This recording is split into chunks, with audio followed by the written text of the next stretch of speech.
All this time I just spent like organizing stuff that I thought I was going to talk about on this. You're too busy. You're too busy greeting guests, making sure they had their key cards. All that all stuff. of that. Yeah. White Lotus first season hotel manager. Cop who does his own drugs that he confiscates. Just crooked, dirty cop. Either way, like dirty cop. I wore this at my wedding, by the way. Did you really? Anyway, yeah. Not the whole look. That was your suit?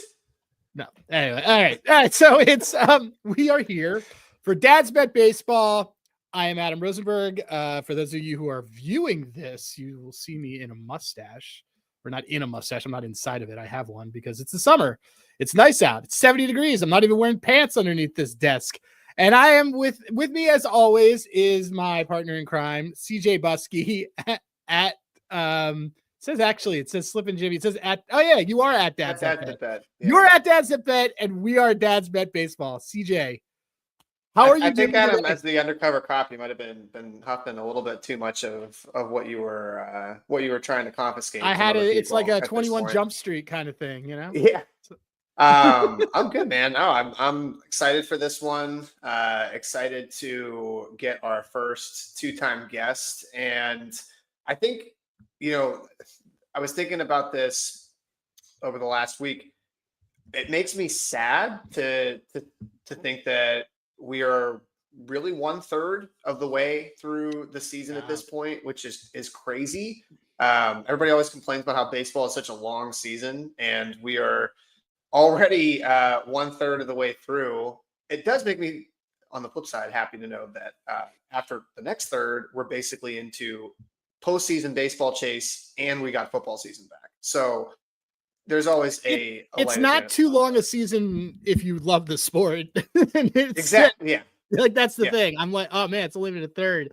I mean, yeah, you're right. Because now what we're going to be able to do is starting June 1, we're going to be able to talk a lot more about home runs. 2, we'll be able to do things like who's this team buying?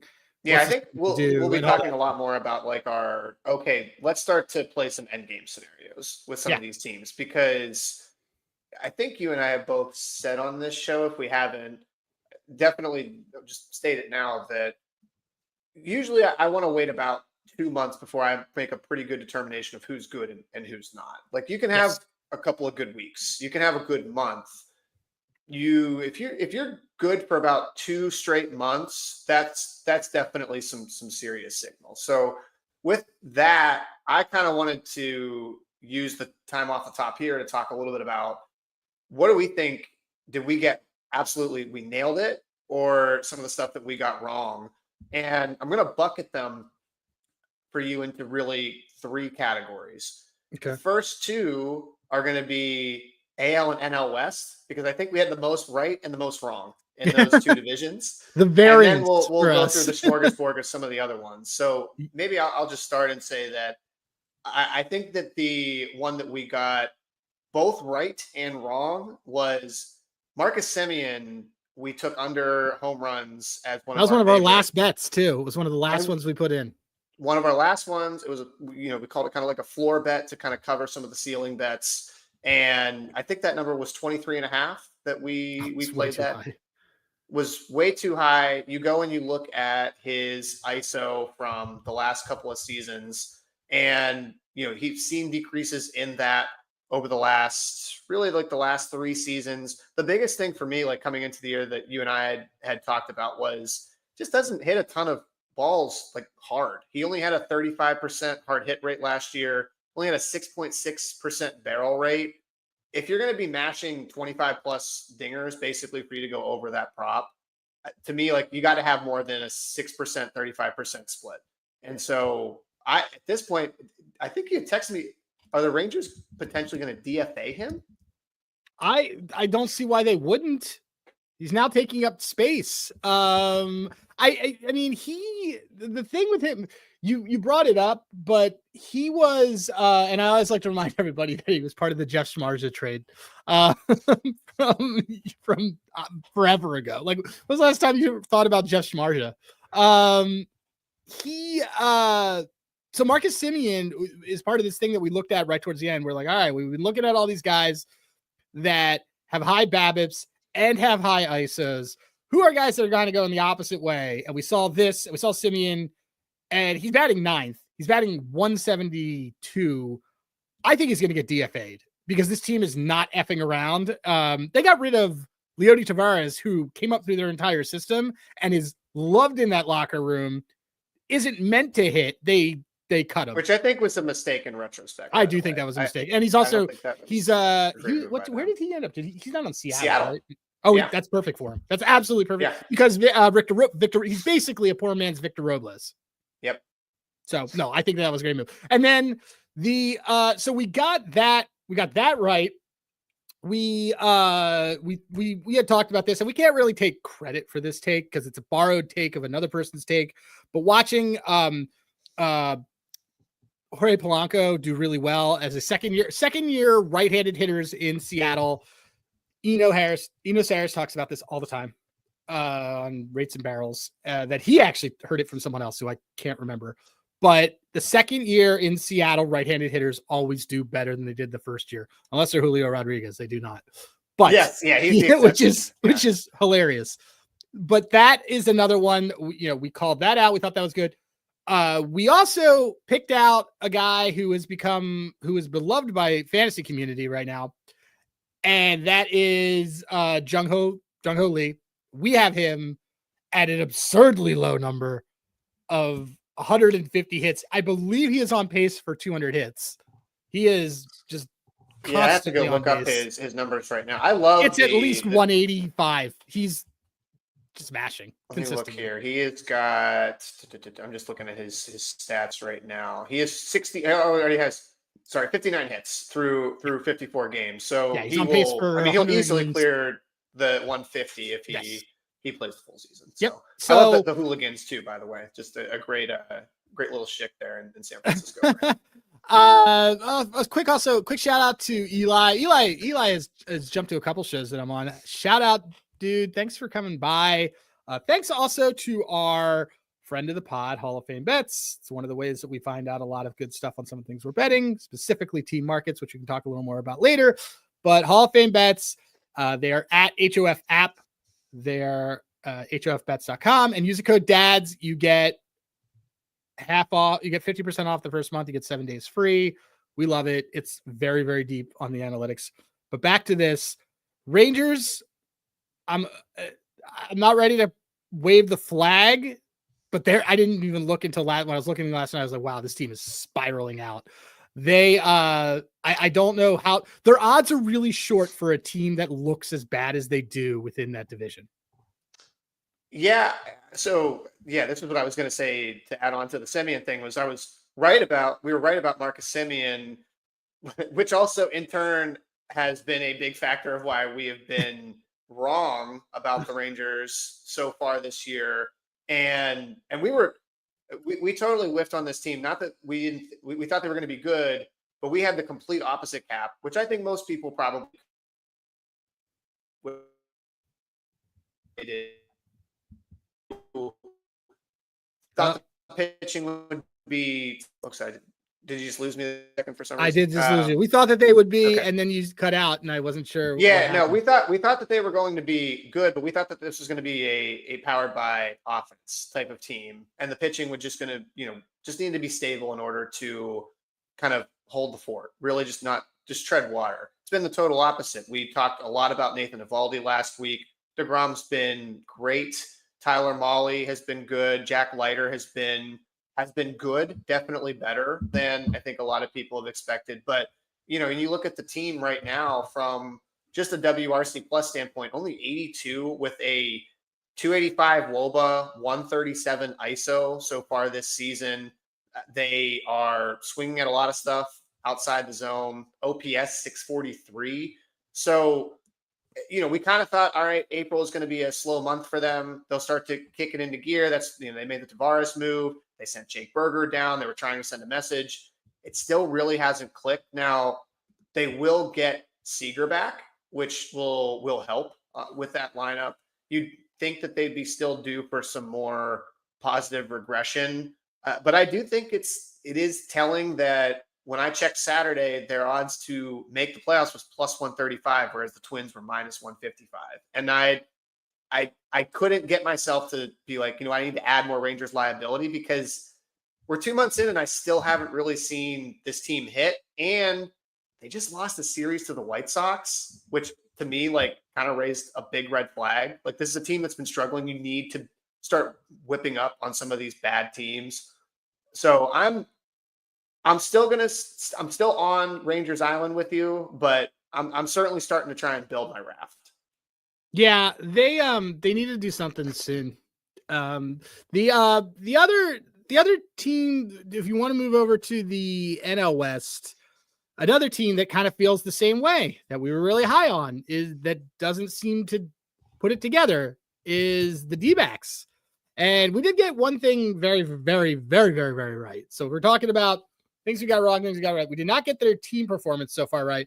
We did pick out Corbin Carroll as the stud who's going to step forward, not Ketel Marte, who, by the way, is still has an illness. I don't know if this is like weird. I don't know. It's AIDS. I don't know. But whatever. KP got it. So we got that very right. But so much stuff looks wrong on this team. I still can't believe that Brandon Pfaadt leads the league in wins. But Ryan Nelson looks good. There's a lot of different parts to the whole that look right here. But then there's but nothing is being put together to just run with the ball. And it's sort of the same situation almost you could say about the Padres too. But I'm much higher on the D-backs because I just think that their pitching's better. I think that I don't have question marks about someone being traded mid-season. They did lose all their back-end closers, but what's not that? Mention any names. Getting busted again for PEDs. Not going to mention any names. But, yeah, exactly. The Diamondbacks. Well, I was going to jump in here and just say with the Diamondbacks. So they're the opposite of the Rangers, right? They've been hitting the ball well. 115 WRC plus so far this season. That is still fifth in the league. I'm looking at what they've been. So they haven't been hitting the ball as well. No, sorry. So they're still 123 WRC plus last 2 weeks. So the lineup has still been great. Corbin Carroll's been great. They've had a pitching problem. The thing that I would at least remain a little bullish on the Diamondbacks is that, look, Corbin Burns was very bad in March and April. And that was hence why there was, kind of the phantom IL stint. If you go and look at his splits, though, since the beginning of May, 1.67 ERA so far, 177 average against. He just looks a lot more comfortable. This team is going to need Gallen to really start to actually pitch like a, second or third starter, though, because right now at a 5.25 ERA is what he's been giving up, and that hasn't really gotten any better over the last month. That they need it. It's crazy to say, like, coming into the season, I would have said Kelly, Gallen, and Burns, excellent top three starting pitching core. We would have probably put that in the top 6 or 7 in all of baseball. And now I'm thinking, I think they could use like maybe two more starting pitchers on this team. Because otherwise I think they've got a lot of issues, especially because their bullpen is as bad as. Well, that's the problem, is that they're one of many teams that has tried an AJ Puck experiment that is not working because I think AJ Puck's dead, right? Justin Martinez is filthy, but without any control. I guess it's Ginkel now who is their closer. The problem is that when you have 4 closers, you have no closers. So I like Ryan Nelson. I've been on the I like Ryan Nelson train for a couple years. I know that I liked Slade when they got rid of Slade. Everybody hates that guy because Ryan Nelson's underlying metrics are terrible, but that dude's a gamer and I do like him. I think he could be the Brandon Pfaadt of 2022. We could see, where he stepped up towards the second half of the season and kind of had those big moments in the playoffs. I think that could happen. So let me ask you this, and then we'll move to one other thing that we're going to put another nail in a coffin of a team that we literally put a nail in their coffin every week. Who are you more worried about? Who do you think, if you gun to head, who are you more worried about, the Rangers or the D-backs? Oh man. think I am more worried about the Diamondbacks because I still think that the Rangers have some options that they can potentially start generating some offense from. And I think Seager coming back, hopefully healthy, will make a difference. I believe in Langford. I do believe in Bochy for whatever that matters as a consistent, manager there to kind of keep things together. And I just think also the AL West is like, I think I'm going to be more bullish on the team playing in the AL in general than I am in the NL. And I think that the Diamondbacks have while they, maybe they play out the season a little bit better than the Rangers, I think they have more of an uphill battle in terms of their final destination because you've got the Padres, you've got the Giants, you've got the Cardinals. Was that a tie-in to the Final Destination's Bloodline movie? It was not. This is not a promotion for the latest Final Destination movie. But, you've got the Cardinals, you've got the Mets, the Braves. We'll see if they turn things on soon. I still expect that they will. So I just think the NL is a lot more competitive for like that 5th and 6th spot, which is where the Diamondbacks pretty much have to end up. And I think the Rangers have a little bit more wiggle room there. What about you? So I'm more worried about the Rangers. But that being said, I'm looking at divisional prices right now. The Diamondbacks are 19-1 to win the division, which is just crazy. The Braves being 10-1 to win the NL East is a bonkers number. We'll talk about that offline and probably on Friday because that's a bonkers number for that team. They have the 3rd best record in baseball since the 3rd week of April, if anyone cares about arbitrary time. But when you go to the AL West, they're all priced kind of competitively together. So whoever's model is projecting this, like the Mariners being -105, sure. The Astros being +145, sure. The Rangers being 6-1. That's not too far that it's done. That's tons of market research. I mean, it also just means that there's probably a lot of liability on the Rangers.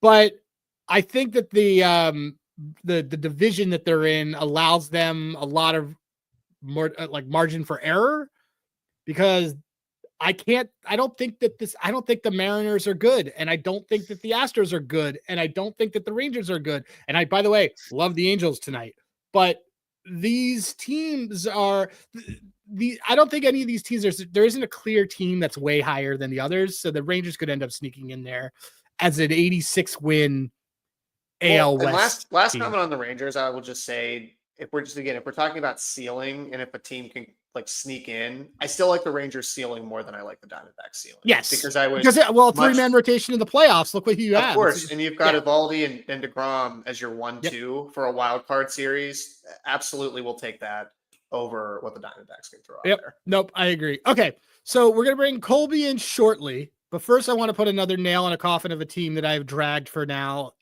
15 months, and that team that we got very, very right was the demise of the Baltimore Orioles. You're not hiding from anyone, Adam.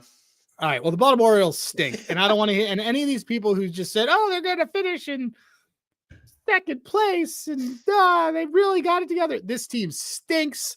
Brandon Hyde stunk. They don't look any better now. They were at a joke of an offseason.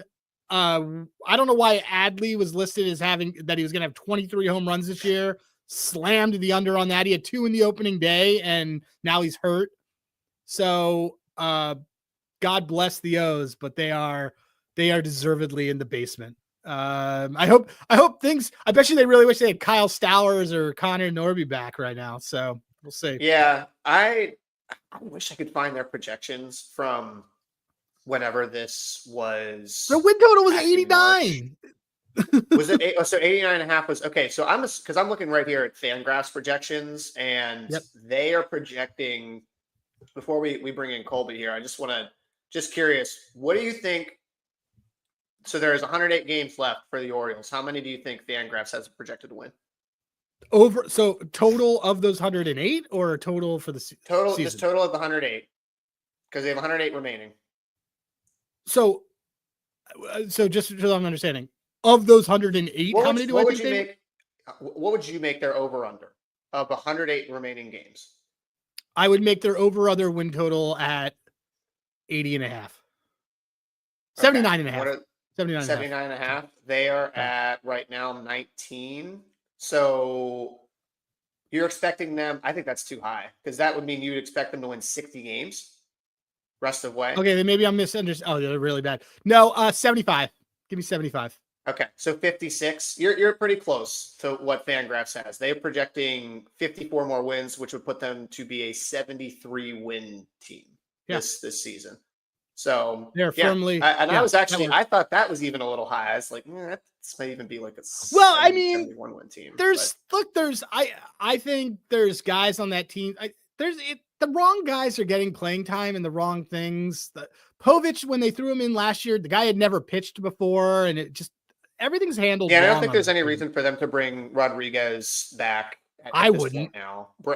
Bradish, forget it. So I wouldn't. To me, like this is a team that's going to be dying to throw in the towel if they haven't really already. So that's why I'm saying if you bet a live win total for them over under, if you can get 75, 76. I think if you see 75 or higher, you hit that under.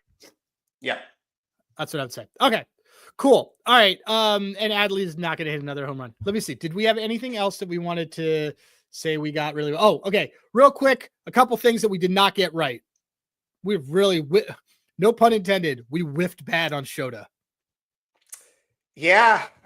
In fact, I have the text from us being like, I want to go back in and bet more on Shota's win. Yeah, we were just trying to put as much as we possibly could on Shota. And I think we got a little bit fooled by him because we loved him at the beginning of last season. Yeah. One of my favorite players to bet on for the first 2 months. And then he struggled. There was some rumors that he was tipping pitches. Second half of the season, though, if you look from like end of July, everything seemed to have come back. And nobody was really talking about it. So you and I came into the offseason basically saying, look, it looks like the first 2 months of Shota was back by the end of the season. This is a guy that is probably not going to let a lot of guys on base. Well, that has definitely not been the case. He is for sure somebody that we whipped. Again, no pun there, but pretty big. I'm just trying to, by the way, look and see what is his whip right now. It is actually not as bad. He definitely has gotten a lot better, at least in the last couple of starts that he had before he got hurt, because it's 1.1 is his whip. But I know that's a lot better. That's way better. First couple, it was like we were in like the 1.6, 1.7 range. Yeah. So Shota was one we definitely missed on. And then Vlad Guerrero, it's funny because I want to talk about this with Colby when he comes in because he liked him too. I don't know if we whiffed or if just. It's who Vlad is. Is this just kind of the guy he's going to get super hot?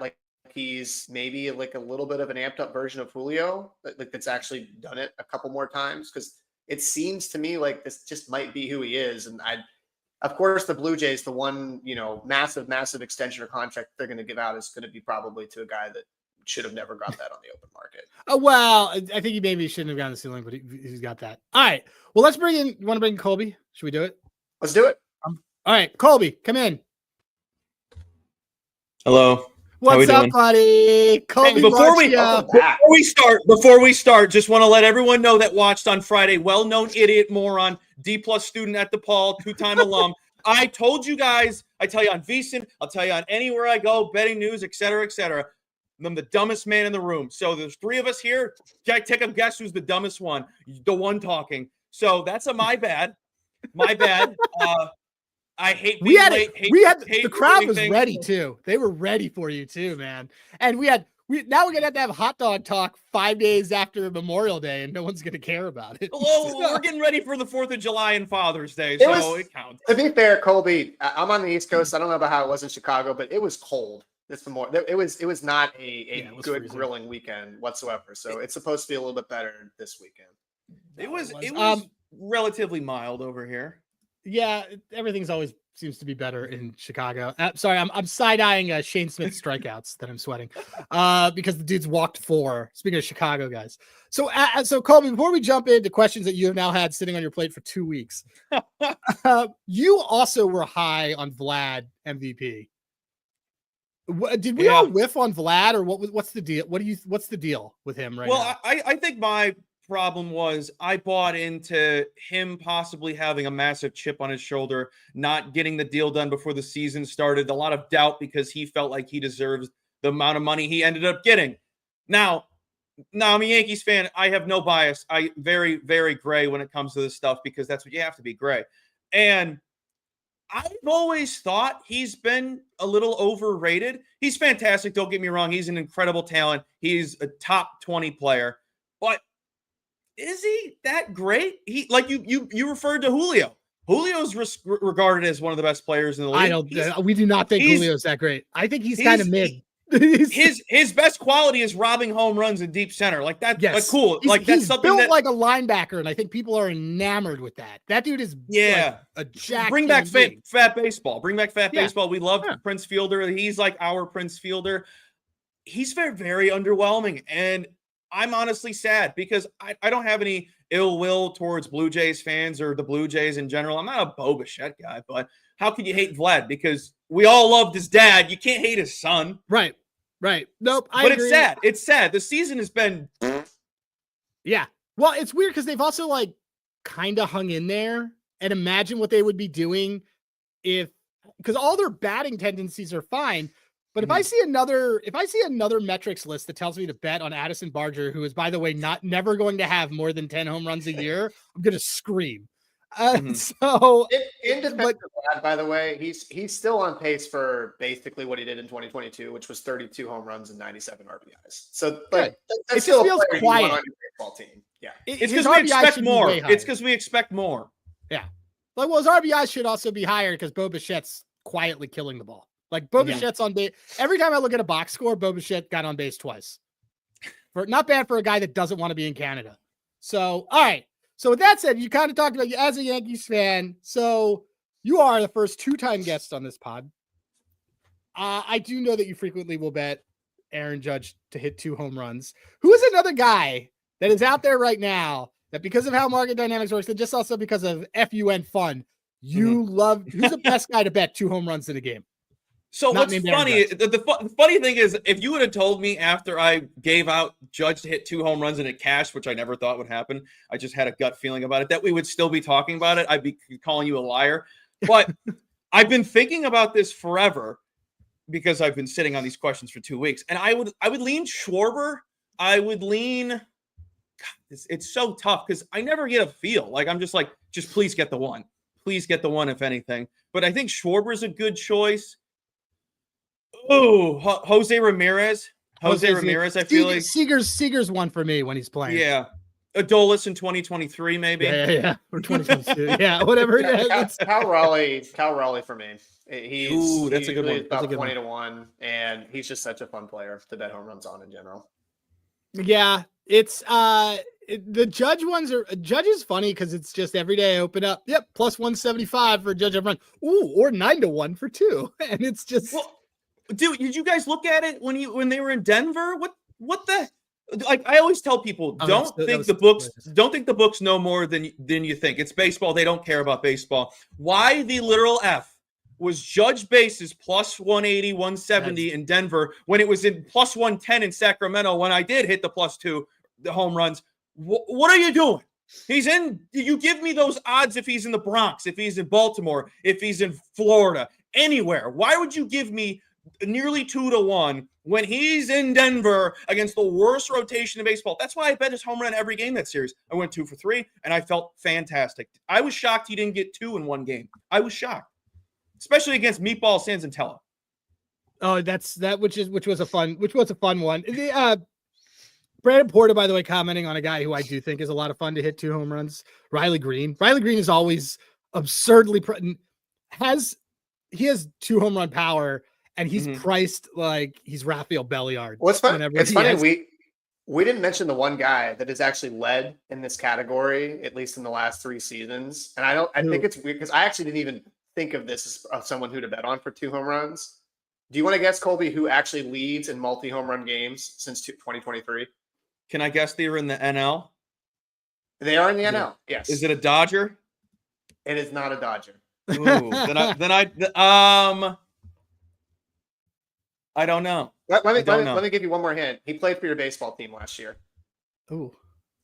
Oh God, why am I choking on this? The guy who doesn't hustle down the line. Juan Soto. It is. Juan Soto, actually, leads the league. Multi-home run game. I'm like, who was on the Yankees? Who's on the Yankees that didn't try? Is it Anthony Volpe? It's so much better. Yeah. Playing baseball right now. So we're doing all this talk about pricing, and you mentioned, books don't really care about baseball, and we could get into inside math on why, on liquidity and things. But do you care? You and I talk about this sometimes over text. Do you care about CLV in baseball? Like you wake up and you have the things you like in the market. Let's say two situations: either one, the market loves it, or two, the market does. Like, what do you care? I'm just I do everything in the morning, so I only care if I get the best number at the time I like the prop. That's the best answer. I shot my rear end off, because if you're not doing that, you're not doing yourself the justice enough. I'm a big CLV guy in every other sport. Yep. I don't know. I don't really have an answer, like I do believe in it, and me saying I don't care would be a lie, because I want the best damn number that's out there. Like finding out, like when people tag me in something I won, or like they show me their slip and I go, you got that number? I'm like, when did you bet that? Because you got a significantly better price. Somebody had plus 105 for Shohei. I'm like, I have that book. Where was that for the bases? Because I would have loved to have an extra. I can tell you exactly what it was. It was Fanatics, and none of us are allowed to get anything down on it. So they will they will never be a friend of the show. I can tell you now, because neither with BR. BR, you'll never get a sponsorship out of me. You're the softest thing on the planet. So yeah, I remember actually there was a Shohei at 4-1 home run on there, and that was officially the last time I ever was able to bet on Fanatics. I was like, why is he priced like he's never hit a home run. So those are, and also for the people watching, anytime you see Shohei at plus money, take it. Be happy you got that price. Don't worry about the end result. Same thing with Shohei above 3-1 on home run. You have to take it, because anything can happen. It's baseball. Even if they have a bad matchup, how many times does a pitcher misses spots? How many times does a hitter get a blooper over the second shortstop's head? All the time. All you need is two bloopers. So take it every single time. And then Shohei this week, back-to-back home runs at plus 100 bases. Insane. That was not. He just should never be. I remember there was this period of time last year where we were wondering, like, why is he plus 110? Oh, maybe it's because he's going against a lefty. And he was mired in, admittedly, a very bad slump against lefties, but he's still the greatest baseball player on the planet, not named Aaron Judge. Yeah. So he should always be minus 120, period. When you hear, just related to this, Colby, when you hear somebody, if you have like one of your friends, you're out, you tell them, oh my God, Shohei Ohtani is plus 115 for 2 total bases. I definitely have to take that. And they respond and say, well, why are you taking that? That line's fishy. Vegas knows. Is that a trigger word for you?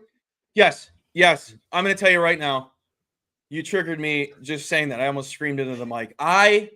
Nothing drives me more insane than the conspiracy theorists of sports betting. Well, Vegas knows. You say I lost back-to-back days betting Shohei plus 100. Someone would say the books know. Wrong. Because I refer back to this every single time I mentioned where good value is at for player props. Shohei was plus 105 against the Marlins last year when he had 18 bases. That is all I need to say. Why was he plus money in Miami against a atrocious pitching rotation? Goes off. That is all I need to say. Well, Colby, that's a 1-game sample size. Get away from me. If you don't want to listen, get away. You don't want to bet on value in baseball, get away. I'm going to be here for 10 months and enjoying myself. This is the best time of the year. It's like Scott puts out a good point. Scott's on our pod. I'm always ranting about baseball CLV being meaningless, and he also does the wins and nobody mentions if it loses Vegas knew, which is it's up there with we move. But the thing for me with all of it is CLV stuff I don't care about. Mm-hmm. But especially in baseball, I will use lines as a way to kind of see what is somebody's model that they thought was going to be for this book. What do they think the game is going? I care more about it for totals. So for me, and my headphones just died. So hold on. So producer Spencer, let me know if I just messed up all of our audio mid show. Did I? All right, good. You guys can hear me? Yeah. You're still good.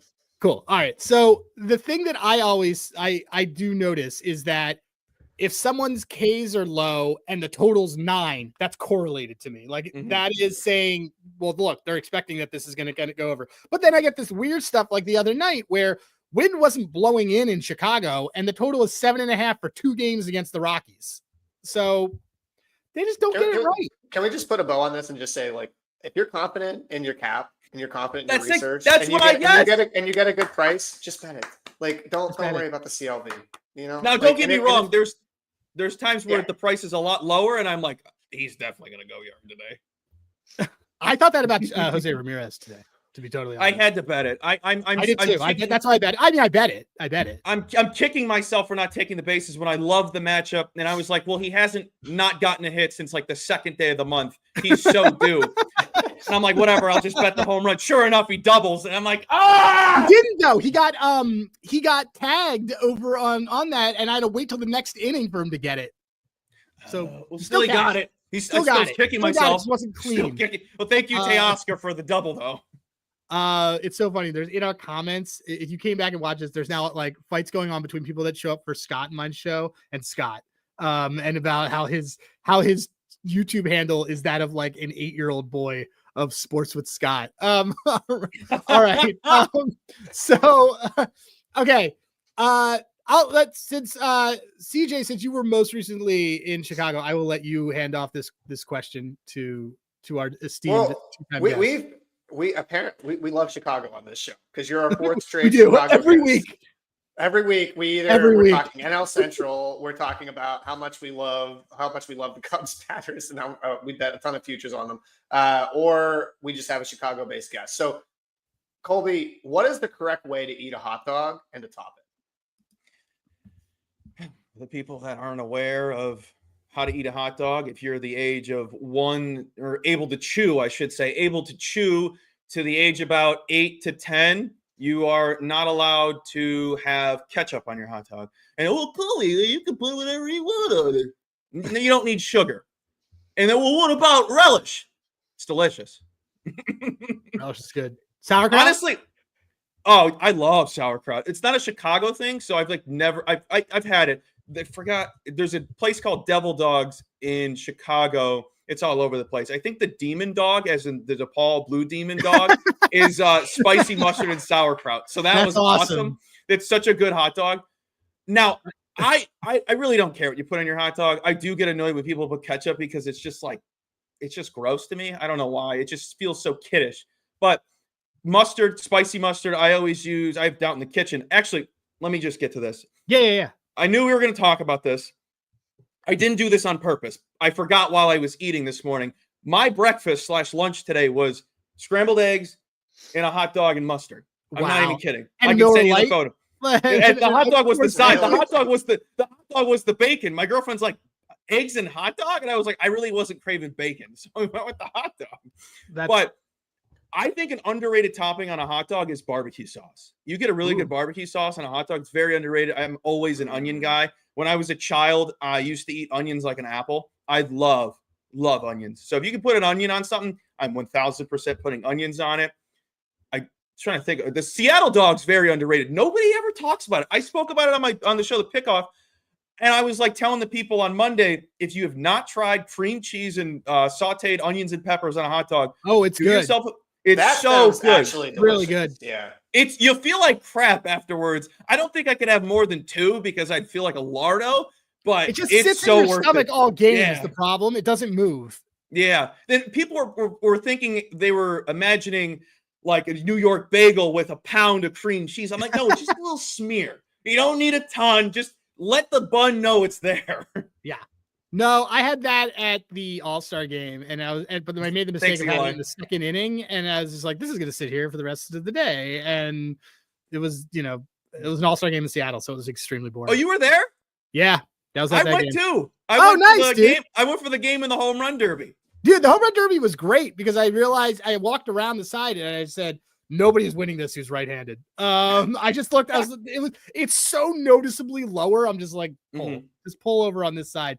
But yeah, and then I went the coolest thing about that stadium is that every single they have a beer place, they have a candy place, they have food places. You could just go in and just wave your hand and pay for things. I know I sound like such a boomer talking about this as a technology, but I didn't have to pull out my wallet once because Amazon just basically has all my data saying, oh yeah, this guy wants 4 hot dogs. That's what he's gonna do. That's how I feel about the walk-in like beer marts now that they have at stadiums where you just like walk in, you just they have that in Seattle. It's really good. They just put one at Wrigley that you can go to too. You can just like walk in. Yeah, I think it's like the coolest thing ever. It should have probably been around like 30 years ago, whenever we started, being able to actually use credit card transactions. Also, can I just get one quick last comment from you, Colby, on hot dogs? Have you been to the Wiener Circle? And yes. What is that? It's not good. It's not good. And I know they had the TV show and like you see the videos all the time of people harassing. The time I went, they didn't yell at anybody. I was like, it must be a gimmick. Like, as in, they say this is what goes down when you're there, but it doesn't when you go. And it was like packed. So maybe they were just trying to get to the people. I think something was weird there that I didn't like. I think it was like cheese dog they had. I don't remember what it was. And it wasn't like the good kind of cheese. Yeah, I don't remember they were famous so long ago. They had the Trump footlong. It's like point. It's like a char dog.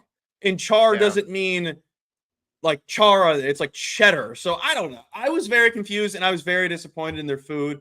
If you're trying to get a hot dog in Chicago, obviously Portillo's is a layup, but I've never ordered a hot dog there in my life. Actually, that's a lie. I have. Sorry, excuse me. I have. I'm so sorry. No, it's a lie. Wait, no, it isn't. I forgot. When I realized I lived by one and it was so cheap, I'm like, I'm totally getting dogs. Devil dogs, there's like a million different types of hot dogs there. It's so awesome. They have the Elvis burger. Don't get it. It's disgusting because it has peanut butter on it. That texture does not flow well. Elvis was a lard ass for a reason. And Gene and Jude's. Gene and Jude's is outside of the city, so it's a little bit of a ways, but it's delicious. That's we have more people come. Gio came in late and said the same ketchup comment. And the one thing I want to tie on in the ketchup is that if anything, for my son, really both my kids, if I want them to eat something, I put ketchup on it. And so everything you say tracks. It's just like, if you want a child to eat something, put red sugar on it, and it's ketchup, and that is how that works. So, Colby, tell everybody where they can find you other than as the reoccurring guest that's always on this pod. Where can everybody find you? Yeah, you can find me on the Dad Bet Pod. I screwed it up. Oh, I screwed it up.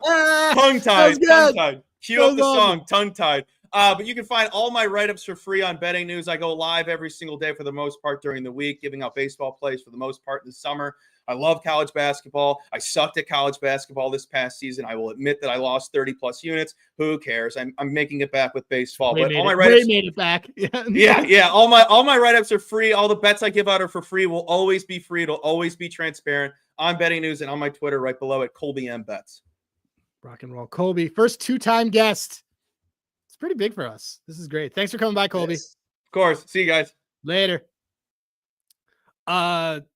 I love that we are a Chicago Light podcast. We just have so much unintentionally. Unintentionally. It's a great city. All right, let's kind of this actually reminds me of a good. I'm gonna segue this into my dad move. We can go to. Wait, did you have any other topics that you wanted to talk about for baseball? No, I'm good. I'm good moving to the dad move this week. Okay, and my dad move is kind of weak, but anyways, we will be back.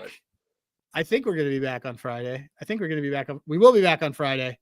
Probably a midday show. So if everyone's around, we can do a midday show. If not, we won't. All right. Spencer, if you'd like to come in, we are going to do our dad moves. Spencer, look how smooth he looked when he came in there. He's like, so my immediate dad move is just that. If you want a child to eat anything, just put ketchup on it. It's a happy medium between the sugar and the chocolate and sprinkles, which is what my daughter always wants, and actual substance. So put ketchup on anything. We have put ketchup on a banana. We have done ketchup on hot dogs. We have done ketchup on chicken. We have done ketchup on green beans. It gets them to eat it. That is so ketchup. Ketchup seems to be the universal food for anyone under 6. I'm gonna go along with that one because if you need your kid to, especially if your kid likes chocolate or they're motivated, get a bag of Hershey's Kisses because they will think that it is a big reward by getting chocolate. You're just giving them a Hershey. Sorry, Kiss. Shane Smith just cashed his case. Sorry for that. That just happened mid show cash. Sorry, man. Day baseball. I had a lot on that. So sponsored show, but yeah. So Hershey Kisses is definitely something you should have on hand if you need a very quick, easy incentive. And then the part 2 of the dad move just is that go watch Mad Max Fury Road 10th anniversary this weekend. If you have never seen that movie, it is one of the greatest action movies ever made, and it is 10 years old. So there you go. Wait, is it on any good streaming services? You can watch it. If you got YouTube TV, you can go watch it. It's on Hulu. I think it's on one other one. I know it's on those two, though, if you have either of those. And we watched, my wife and I watched Roadhouse on the remake? Swayze version? Yeah, everyone keeps asking me, the Jake Gyllenhaal version? Yeah, of course the Patrick Swayze version. That movie is bonkers, by the way, is terrible. Like, just nothing. Dalton actually never has a last name the entire time.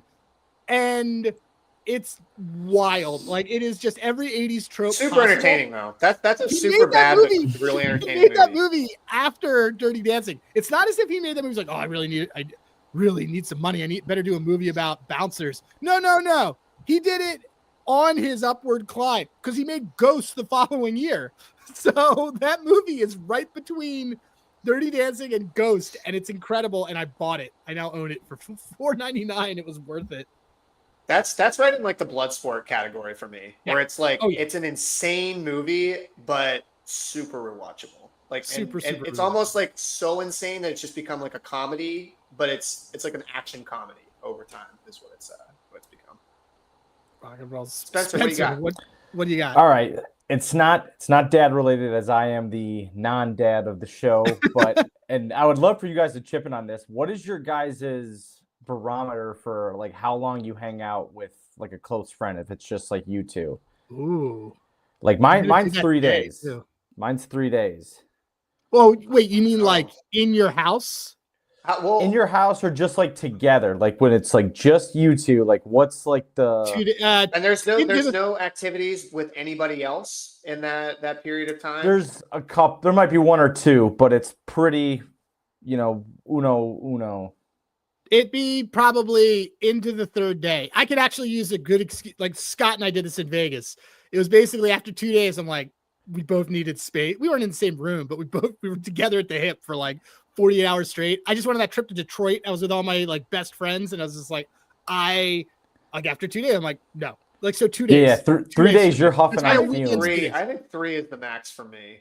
It's on that one, Spencer. It's between like 2.5 and 3. I guess it's adjourned 3 days. 3 days. Right. And we reached the limit, but we're back. We're back. Because after that, it's like, dude, you got anything else to do? I mean, I could probably entertain you for half a day.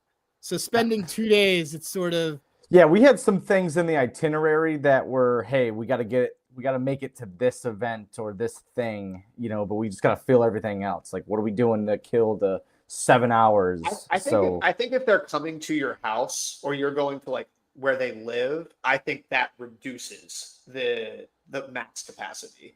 Whereas like if you're both, to what you said, Adam, like if I'm in Vegas or if I'm in the middle of some European country and I'm meeting up with a friend, I think you can extend that a little bit more. But if it's coming to your house or to their house and you're like sitting around, it's definitely. If you're hosting. Yeah. Oh, it's especially with kids, then it's even less. Yeah, but that's it. 3 days. 3 days with a friend. No more, no less. I agree. I agree with that. All right. That's going to close us up. There was one thing I did want to say, and this is a little bit long of an episode, but when Colby's on, time flies, so it's freaking awesome. We'll talk more about this Friday, but DP City, baby. And DP means exactly what you think it means. Double plays. I want to talk about that on Friday. So tune back in for that because that is my favorite market right now. I'm the DP. You could say I'm the DP king. I may go tell my wife that we are now a DP household and see what she thinks about that because there's no other meaning for DP. So anyway, that said, for CJ, who's at Dads That Bet. I'm Adam Rosenberg at Hey Rosenberg. Spencer is at Spencer_Ray, Ray RAY. Our friend of the pod, host with the most, is Hall of Fame Bets. Use the code DADS. I know you guys may have just come into the end of this, but dads. Use dads. And you get their app because their app helps us do a lot of the things on this show. And we find it to be incredibly useful for everything that we're betting, including DPs. So, CJ, with that, what is the last word? Witness. Ooh, good Harrison Ford movie. See you guys later.